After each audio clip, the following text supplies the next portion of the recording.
বন্ধুরা, আজকে আমরা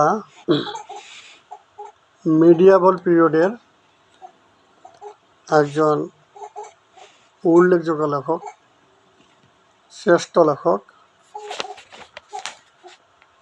আধুনিক ইংরেজি কবিতার জনক, ইংল্যান্ডের কবি চসার, জেফ্রি চসার, এই চসার সম্পর্কে কিছু জানবো।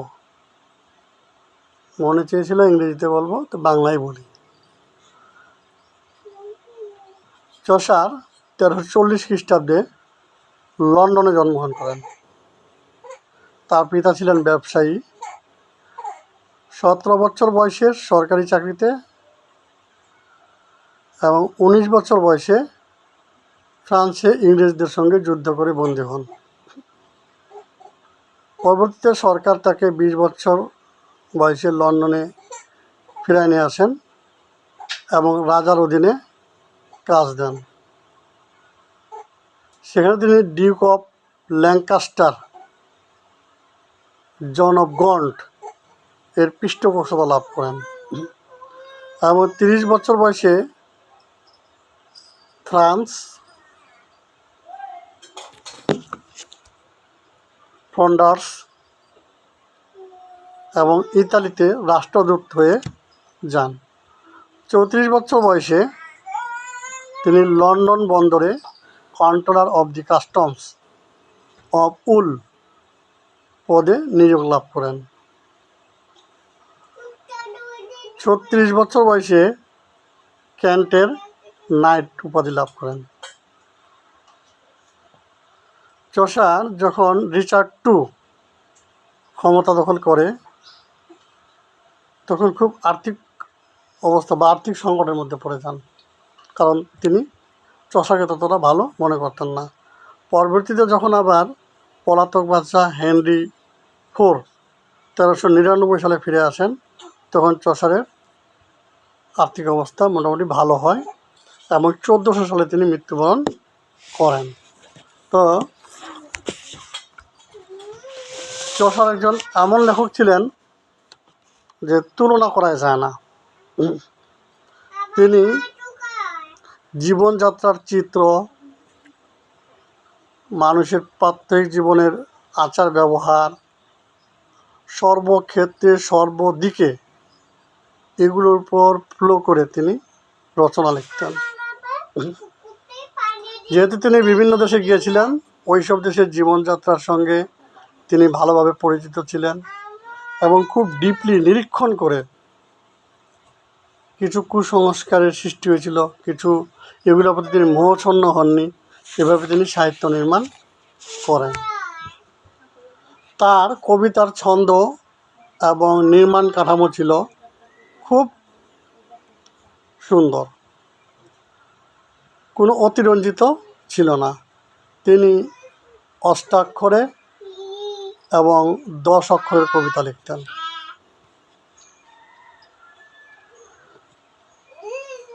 যখন ফ্রান্স ভাষা মিডিয়াবল পিরিয়ডে এই ভাষাটার উপর খুবই মানুষের আগ্রহ, লোভ জেগেছিল, মানে এই ভাষা শিখলে মানুষ চাকরি পাইতো, ভালো ভালো উচ্চপদস্থ, এবং লোকাল যে ভাষা, এই ভাষাগুলোকে ঘৃণা করা হতো। আর সে সময় চসার কী করলেন, ঠিক আঞ্চলিক ভাষায় তার কাব্য রচনা শুরু করলেন। এই কাজটা তৎকালীন কবি গাওয়ার তিনিও সাহস করতে পারেননি। তো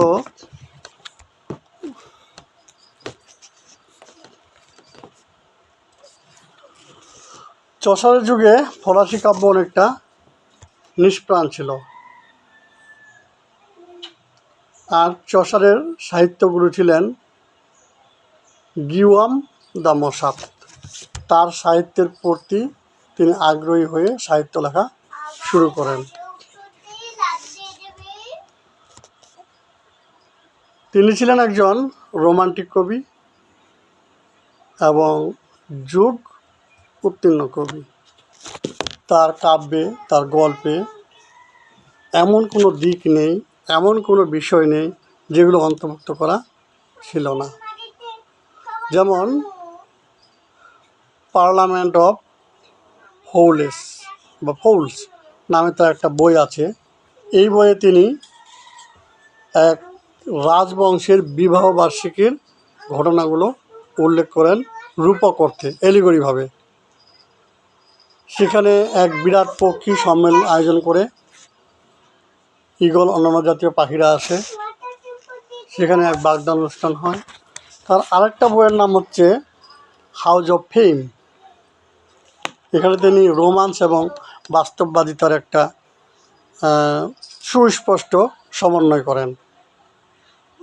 যদিও কবিতাটি অসম্পূর্ণ, কবি কল্পনা করেছেন যে তিনি এক অনেক বড় ঈগল, সেই ঈগল তাকে মহাশূন্য নিয়ে চলে যাচ্ছে এবং ঐশ্বর্যময় তারকারাজির মধ্য দিয়ে তার মনে হলো যে তার স্থান মহাশূন্যে নয়, মহাশূন্যে তারকার স্থান। সে তখন ঈগলকে অনুরোধ করলো যে তুমি আমাকে মাটির মধ্যে নিয়ে যাও, কারণ আমি মাটিকেই ভালোবাসি, সাধারণ মানুষকেই ভালোবাসি। এছাড়া তার আরেকটি গল্পের বই আছে, লিজেন্ডি অফ গড ও ম্যান। এখানে তিনি ওই মহিলাদেরকে নিয়ে যে নিন্দা সূচক,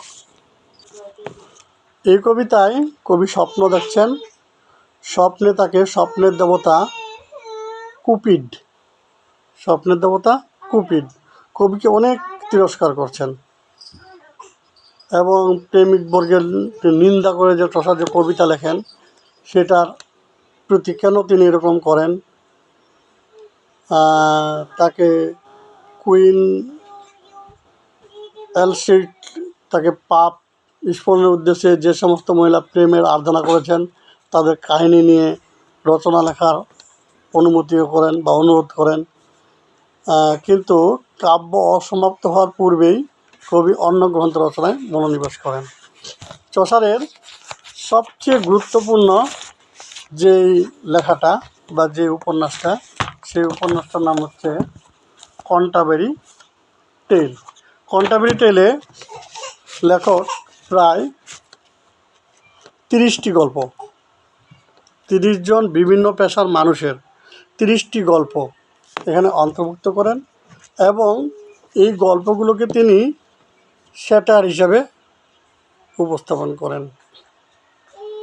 এখানে দর্জি আছে, তৎকালীন সাধু আছে, কেরানি আছে, এরা সবাই কে কোন চরিত্রের, তাদের চরিত্রগুলোকে তিনি স্যাটায়ারি এবং এলগোরিক্যালভাবে উপস্থাপন করেন।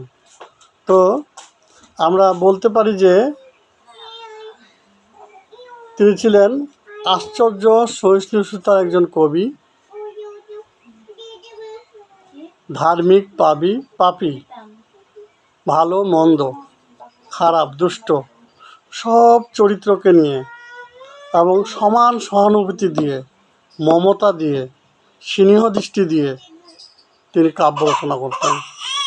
তিনি ছিলেন মোহমুক্ত, কোনো বিদ্বেষ তার মনের মধ্যে ছিল না, তার দৃষ্টি সজাগ, তার হৃদয় ছিল উদার, তার মনোভাব ছিল প্রশস্ত। এই সমস্ত গুণ, এই সমস্ত শিল্পী গুণের জন্য, শিল্পী সত্তার জন্য তাকে সাহিত্যিকদের মধ্যে সর্বশ্রেষ্ঠ স্থান দেওয়া হয়। তাহলে আমরা চসার সম্পর্কে জানলাম। আশা করি এরপরে কন্টাবেরি টেল সম্পর্কে কিছু আলোচনা করব। আজকের জন্য ধন্যবাদ। আসসালামু আলাইকুম।